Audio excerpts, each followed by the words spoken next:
Hello everyone, ఎలా ఉన్నారు? బాగున్నారు? అందరూ బాగుంటారు. ఎందుకంటే నేను చక్కగా మిమ్మల్ని ఎంటర్టైన్ చేస్తున్నాను. నా పిచ్కాని మీరు, నా స్పారో టీవీని మీరు చక్కగా లైక్ చేస్తూ, షేర్ చేస్తూ మీరు కామెంట్స్ పెడుతున్నారు కదా, చాలా చాలా థ్యాంక్స్ రా.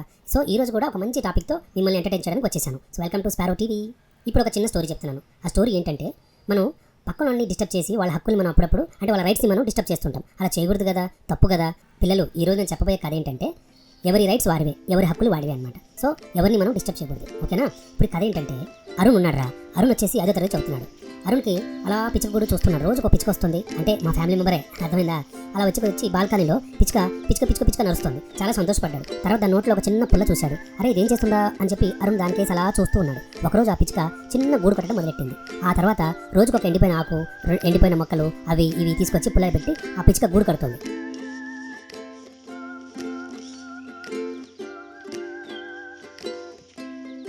అదంతా చెత్త పడుతుందని చెప్పి రోజు అమ్మ ఇసుక్కుంటుంది. అరుణ్ వాళ్ళ అమ్మ, ఏంట్రా ఇది, ఎందుకు ఇలాగ చేస్తున్నావు, ఇదంతా చెత్త ఏంటి, ఊడ్చేయి అని చెప్పింది. అమ్మ, వద్దమ్మా ప్లీజ్ అమ్మా, పిచ్చుక గూడు చూడు చాలా చక్కగా కడుతుంది అన్నాడు. గూడు లేదు ఏం లేదు, తీసే అని చెప్పేసి ఒకరోజు అరిచేసి గబగబా అది ముట్టుకోపోయింది. పిచ్చుక పక్కకెళ్ళి అలా బాధపడుతోంది. చూశాడు. అమ్మ చూసావా, ఆ పిచ్చుక బాధపడుతుంది, ఈ పిచ్చుక గూడు తీసేస్తే ఎలాగమ్మా, అది కూడా బతకాలి కదా, అది వాడి రైట్స్ కదా, పిచ్చుకున్న హక్కులు మన పిచ్చుకకి ఇవ్వాలి కదమ్మా, మనకి ఇల్లు లేకపోతే ఎంత బాధపడతామో, తన ఇల్లు కూడా లేకపోతే తనకు చాలా బాధగా ఉంటుంది కదమ్మా అని చాలా ఎమోషనల్గా ఫీల్ అయ్యాడు. అమ్మ అరుణ్ వైపు అలా చూసింది. నిజమేరా నువ్వు చెప్పింది, నేను ఆలోచించలేదురా నాన్న, సారీరా నాన్న, నీకున్న నాలెడ్జ్ నాకు కూడా రాలేదు, నీకున్న థాట్ నాకు రాలేదు, ఐమ్ ఎక్స్ట్రీమ్లీ సారీరా అరుణ్ అని చెప్పింది. వెంటనే అమ్మని హక్ చేసుకున్నాడు. అమ్మ, ఇప్పుడు ఈ గూడు కట్టుకొని ఇస్తావు కదా? లేదు నాన్న, వాళ్ళ రైట్స్ వాళ్ళకే ఉండాలి, ఎవరి హక్కులు వాళ్ళకే ఉండాలి, ఎవరి హక్కుని మనం హరించకూడదు. నువ్వు చెప్పిన వాక్యం చాలా బాగుంది నాన్న. సో ప్లీజ్ నువ్వు ఆ పిచ్చుకని గూడు కట్టుకోనివ్వు, ఓకేనా?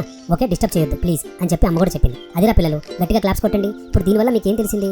ప్రతి జీవికి తన హక్కు ఇవ్వాలి, ఎవరి హక్కులు మనం హరించకూడదు అని. మనం కూడా పక్కన వాళ్ళని చూడండి, వాళ్ళు బాధపడుతుంటే వాళ్ళకి సహాయం చేయండి. వారి హక్కుల్ని మనం హరించకుండా, వాళ్ళ హక్కుల్ని మనం డిస్టర్బ్ చేయకుండా మనం వాళ్ళని చక్కగా చూసుకోవాలి. అప్పుడే అందరం ఆనందంగా ఉంటాం, సంతోషంగా ఉంటాం. అర్థమైందిరా పిల్లలు? ఓకే, ఒకసారి గట్టిగా చప్పట్లు కొట్టండి. సో మరొక ఎపిసోడ్లో మరొక మంచి నీతి కథతో మళ్ళీ మీ ముందుకు వస్తాను. అంతవరకు stay tune to sparrow TV. Take care, by by, love you all.